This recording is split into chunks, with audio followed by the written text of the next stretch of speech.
Look at the size of him. Big Z, can you hear me now?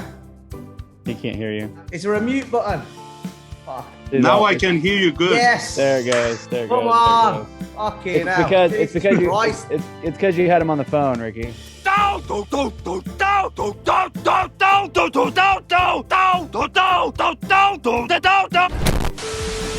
Welcome back to Brutal Facts, episode 16. Today's gonna be a special episode because Ricky has brought a pretty incredible guest, Big Z, onto the show. Excited to hear about his story, and Ricky's got his flex going on if you're on audio. So really excited to hear your story, Big Z. Ricky, do you want to maybe give us a little intro? Me and Big Z met in the gym. It's a pleasure. And Big Z, you know this, mate. You know, I thoroughly love you. But the more so is the fact that if you go onto Big C's Instagram page, yeah, and go and have a look, was it 4 years ago? About 4 years ago. 2017, late 2016. If you look at the guy that Big Z was there, it was a different kind of big. It just not the physique that he is now. Obviously breaking through that, some of the challenges that he's just faced at Lithuania, and Jesus Christ, mate, you had it tough there. This journey of this guy, no offense, mate, you know, I'm not being nasty here. You were fat before, Big Z, man. You were not like that, man. Yeah. And he's 2.5 weeks out, yeah, to a huge global show, yeah, PCA Universe, you know, where you get a chance to be Mr. Universe, man. Like, what the fuck? Like, this is insane. You don't think these people exist? We found a real one. You know, you touch him, look at him. He's definitely that same guy. 1 year I added like 20 kilo. In another year, another 20 kilo. In 2016, 2017, at my heaviest, my weight was 136 kilos. So that's over 300 pounds. And I was over 40% body fat. I was living in a truck like for 5 days.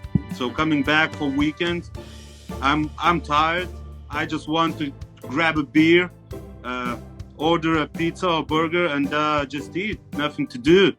One moment I woke up, I looked at my wife and I said, I have to do something because I don't want to live like that. I'm 27. I'm already struggling with my joints, with health issues, like always sweating, even in the cold weather when everybody feeling fine at the table.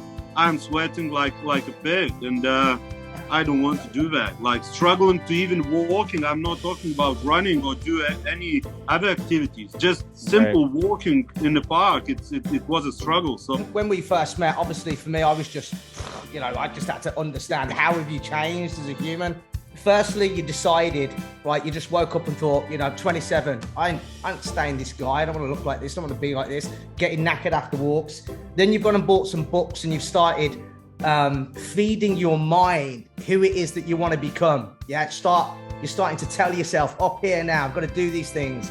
Then you get a gym membership, you put the effort in, you get so far, you know, you lose 10 kilos, that's great. But like you said at the beginning of this, there was 1 year you put on 20 kilos, another year, another 20 kilos. You know, you're not quite knocking 50 off. You've just chomped back into it a bit. Where it started to really happen for you is the coaching. But then when the coaching came in, how did that shift?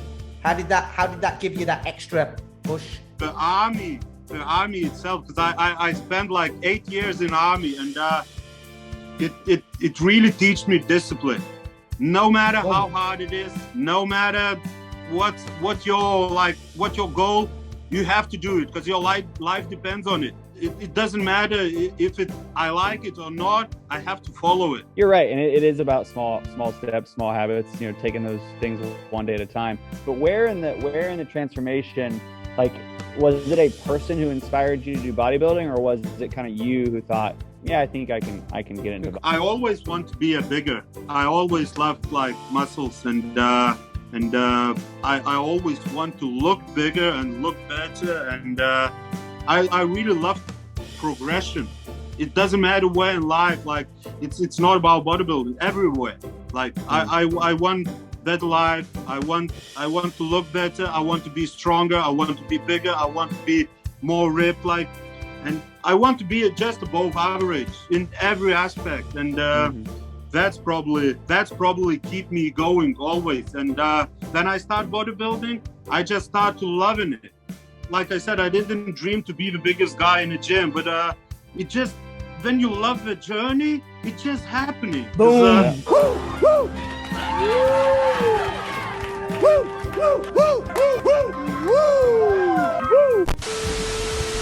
Check it out there, man. When you love the journey, man.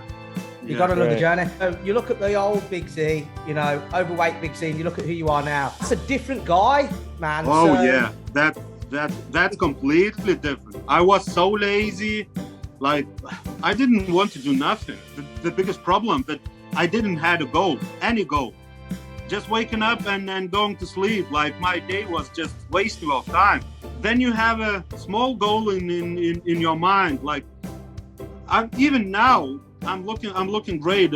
Everybody say, even my relatives sometimes don't understand. Because it's a really tough sport. Like, you have to suffer. You can enjoy some food, like find some balance. But that's not me. I have a goal, and that's it. It's a clear vision. I need to get there. I still can see improvements. Like, we did crazy improvements in these few months, and I know 100% I wasn't at my best. So now my job is to do what to do. It's to be the best version I can and to show how I really looked on stage this year. You've had a nice slap of refocus, haven't you, from the stress that you just had in Lithuania. I think that's going to give you that push now through to the 2.5 weeks. Yeah, for sure, man. For sure. Michael, what would you call it? An 80 kilo change in your weight, which is, I don't know, close to a couple hundred pounds, right?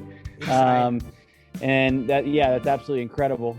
Some of the tips that he said were, you know, small steps, start small, focus on one thing at a time, accept that it's going to be hard. You know, the struggle is real. So don't think that it's going to be any easier than what you're dealing with. It's just going to be different. You know, something that Ricky and I also talk about is figuring out how to love the journey. Like, if you're not enjoying the process of growth, of change, of improvement, you're ultimately probably never going to actually get to your goal. And so you're there and you're doing that and you're really deep into that. And so I just want people to make sure that they understand and heard you clearly that is the message that you're spreading. Is love the process. You know, get in the process. Love it. I love it. Well, Big Z, where can we find you? If people want to come and follow your journey, where can they find you online? What's your handle? Ricky, what is? Yeah, we might have to drop it in there. Yeah, I mean, it's your full name, but so it's big_Z_bodybuilder, and Big Z will pop up. Yeah, so we've got that there. Perfect. This has been another great episode of Brutal Facts. Thanks for you guys. Boom. Whoa. Let's lock it off. Big Z, mate, fucking golden, dude. Well, here's the plan then, right? You fuck off now. Do what you're doing for 2.5 weeks. Get your head in the game. Yeah. Go smash out Mr. Universe. Yeah. Fucking make it happen. I still don't have a medal there from NPC. Is that what it is? That's funny. Give me my medal. Is that what you're saying? Yeah. Because my wife has 4 and I don't have any, so I need at least 1. Look on the wall behind him, Michael. Yeah, I know. I can see him. He's like, fucking medal. He doesn't care. All he wants is medals.